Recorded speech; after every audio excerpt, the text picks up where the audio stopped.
अब हम बात करते हैं स्टॉक का। देखो मैं शू बेचता हूँ सर, कितना शू बेचोगे सर, कुछ और एग्जांपल दे दो। चलो बॉटल बेचता हूँ, ठीक है जी, मैं बॉटल बेचता हूँ, तो बॉटल का स्टॉक मेंटेन करना पड़ेगा ना भाई, तभी तो बेचूंगा ना। अब तुम आए मेरे पास, सर बॉटल दिखा दो, एक ही बॉटल थोड़ी रखनी है, अलग अलग डिजाइन की बॉटल रखनी है बॉटल ही पर, तो उसके लिए मुझे स्टॉक रखना पड़ेगा, कुछ 100-200 यूनिट है ना, तभी तो मैं बेचूंगा आगे। तो जिस गुड्स में आप डील करते हो, जिस प्रोडक्ट में आप डील करते हो, जब उसको आप बल्क में ऑर्डर करके मंगा लेते हो, अपने पास रखते हो, तो उसका एक स्टॉक बनता है, उसी को आप क्या बोलते हैं, स्टॉक। क्लियर, समझ गए। लेट्स से कि मैं स्कूल की बात करता हूँ, तुम्हारे स्कूल की बात करता हूँ, ये कोई भी और भी स्कूल है, तो स्कूल की मेन एक्टिविटीज क्या होंगी, अगर वो उनका यूनिफॉर्म है और वो यूनिफॉर्म खुद बेचते हैं, तो उनके वो यूनिफॉर्म्स भी खरीदते होंगे सप्लायर से, प्लस स्टेशनरी खरीदते होंगे डिफरेंट सप्लायर से, है ना, प्लस वो क्या प्रोवाइड कर रहे हैं तुम्हें, टीचिंग सर्विसेज। टीचिंग सर्विसेज से मोटा मोटी हम इन 3 चीजों को मान लेते हैं कि इनका मेन सोर्स ऑफ इनकम है। ठीक है, इसमें से टीचिंग का तो आप स्टॉक मेंटेन नहीं कर सकते, बट स्टॉक का यूनिफॉर्म और स्टेशनरी का जरूर कर सकते हो। मान लो नया ईयर आ रहा है कि अगले अब आप प्रमोट होने वाले हो अपने नेक्स्ट स्टैंडर्ड में, तो हो सकता है आपकी यूनिफॉर्म खराब हो गई हो, तो आप न्यू यूनिफॉर्म लेना चाहते हो, है ना। फिर स्टेशनरी तो हर स्कूल देता ही है हर साल नया, राइट। तो मान लो नया सेशन शुरू हुआ, तो स्कूल के नए सेशन में उनके पास 10,000 तो किसी के स्कूल में, किसी भी स्कूल में अभी बच्चे नहीं होते, बट होते होंगे, राइट। हम मान लेते हैं 10,000 उसने यूनिफॉर्म के यूनिट्स मंगाए, जिसमें से बच्चों ने पूरे साल में 8,000 यूनिट को परचेज कर लिया, तो ये कंज्यूम हो चुका है, जिसकी सेलिंग हो चुकी है। तो अभी बिजनेस के पास और कितने यूनिट्स बचे होंगे, बहुत बढ़िया, 2,000 यूनिट्स पड़े होंगे। तो जो शुरू में जितना स्टॉक था, इसको हम बोलते हैं ओपनिंग स्टॉक, और इसका अलग से नाम क्या है, स्टॉक एट द बिगनिंग और the stock available at the beginning.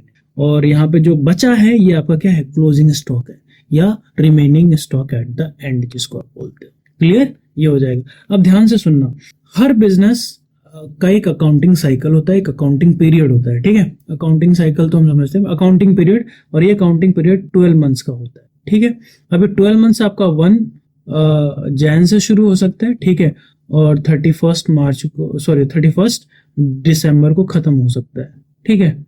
एक तो ये पीरियड है, या दूसरा जो बहुत ज्यादा फेमस है या यूजुअली जिसको हम यूज करते हैं, दैट इज व्हाट, आपका जो ओपनिंग ईयर है, जो न्यू आपका फाइनेंशियल ईयर होगा, वो शुरू होगा या होता है 1 अप्रैल से किसी भी ईयर का, ठीक है, और वो खत्म कब होता है, 31 मार्च। ये मान लो, ये अगर मैं 22 बोलूं तो 1 मार्च 2023, ठीक है, ये उसका क्लोजिंग है। अब फिर ये अगर एक पीरियड है, तो नया पीरियड, दूसरा पीरियड क्या बनेगा, वो बनेगा 1/4/2023, यानी अप्रैल का, यहाँ पे मार्च में खत्म हुआ एक पीरियड, और नया पीरियड नेक्स्ट डे से शुरू हो गया, दैट इज 1 अप्रैल 2023, और ये खत्म कब होगा, 31 मार्च 2024। ये आपका एक फाइनेंशियल पीरियड हो गया, और ये आपका एक दो फाइनेंशियल पीरियड हो गया। समझ में आ गई बात, और कुछ प्रॉब्लम यहाँ पे? हाँ, एक और चीज बतानी थी, ये क्यों मैंने लिखा यहाँ पे, ये है कि मान लो यहाँ पे कितने थे स्टॉक, 10,000 थे, ठीक है, और यहाँ पे बचे कितने, 2,000। तो अब यहाँ पे ये बचे, नया सेशन कब शुरू होगा, 1/4/2024 को, समझ रहे हो यहाँ पे, लेट्स से यहाँ पे मतलब, तो जो पिछले साल का क्लोजिंग था वही तो नेक्स्ट साल का ओपनिंग स्टॉक बनेगा, समझे। पिछले साल का जो क्लोजिंग स्टॉक, यानी जितना माल बचा है अगले साल उतना ही बचा रहेगा ना, अनटिल और अनलेस आप नया परचेज करो। तो हम ये मानते हैं कि ओपनिंग स्टॉक फर्स्ट डे जब भी आप बुक खोलोगे, तो आपके पास कितना स्टॉक रहेगा, जो लेफ्ट अमाउंट है, लेफ्ट स्टॉक है पिछले ईयर का, राइट। तो that would be known as what, opening stock for next year. आगे बढ़ते हैं, आप समझते हैं इन्वेंट्री। इन्वेंट्री क्या है, inventory includes raw materials, work in progress and finished good. देखो अभी हम स्टॉक की बात कर रहे थे कि हाँ भाई, मुझे शू का स्टॉक मेंटेन करना है, क्योंकि शू को मैं बेचता हूँ, ठीक है। तो अगर मैं ट्रेडर हूँगा तो मैं शू बना बनाया खरीदूंगा, और मैं उसको क्या कर दूंगा, सेल कर दूंगा। बट लेट्स से मुझे ना ये अब बना बनाया सूट नहीं कर रहा, मैं चाहता हूँ कि प्रोड्यूस करूँ, ताकि जो मेरा कॉस्ट हो वो कम आ जाए और मैं यहाँ पे ज्यादा मुनाफा कमाऊँ, ठीक है। तो ये जब मैं प्रोड्यूस करूंगा, तो लेट्स से मैं शू बना रहा हूँ, तो शू के लिए रॉ मटेरियल क्या क्या चाहिए, लेदर चाहिए, लेट्स से, है ना, लेदर चाहिए, या जो भी उसमें क्लोथिंग यूज होनी है उसमें, है ना, वो चाहिए होगा, फैब्रिक जो भी आप बोलते हो, ठीक है, लेदर हो गया। फिर लेदर के साथ साथ उसमें शूलेस के लिए जो आइटम आपको चाहिए वो रबर जो भी उसके सोल में लगेगा वो चाहिए। ये मोटा मोटी 3 चीजें मान लेते हो। अब ये 3 चीजें आएंगे सबसे पहले, फिर ये प्रोसेस में डलेंगे जहाँ पे एक मोची होगा, राइट, जो क्या करेगा, जो मेरे इम्प्लॉयज होंगे बेसिकली, ये इम्प्लॉयज जो हैं ये क्या करेंगे, इसको कन्वर्ट करेंगे यानी प्रोसेस में डालेंगे, है ना। कोई इसको डिजाइन को कट करेगा, फिर कट करने के बाद उसको स्टिच करेगा, TCH स्टिचिंग करेगा उसकी, और फिर वो फिनिश्ड प्रोडक्ट बनेंगे। सॉरी फॉर माय राइटिंग, हाँ, फिनिश्ड प्रोडक्ट, सॉरी, ठीक है।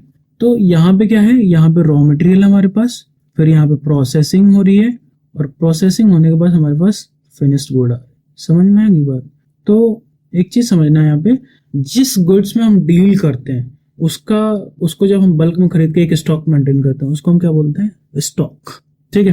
पर अगर हम प्रोड्यूस कर रहे हैं गुड्स को अपने आप ही, तो आपके रॉ मटेरियल खरीदे जाएंगे, उनकी भी तो स्टॉकिंग होगी, तो उसको स्टॉक नहीं बोलते, हम इन्वेंट्री बोलते हैं, ठीक है। फिर वर्क इन प्रोग्रेस यानी स्टिचिंग हो गई है, कटिंग हो गई, स्टिचिंग हो गई, उनका भी तो बीच में प्रोसेस में, तो वर्क इन प्रोग्रेस का भी, ओपनिंग वर्क इन प्रोग्रेस में कितने यूनिट थे, क्लोजिंग में कितने रह गए हैं, क्लियर। फिर फिनिश्ड प्रोडक्ट, जब फिनिश्ड प्रोडक्ट होगा तो वो बाद में फिर क्या कन्वर्ट हो जाएगा आपके स्टॉक, या आप उसको फिनिश्ड प्रोडक्ट की इन्वेंट्री भी बोल सकते हो, क्लियर है।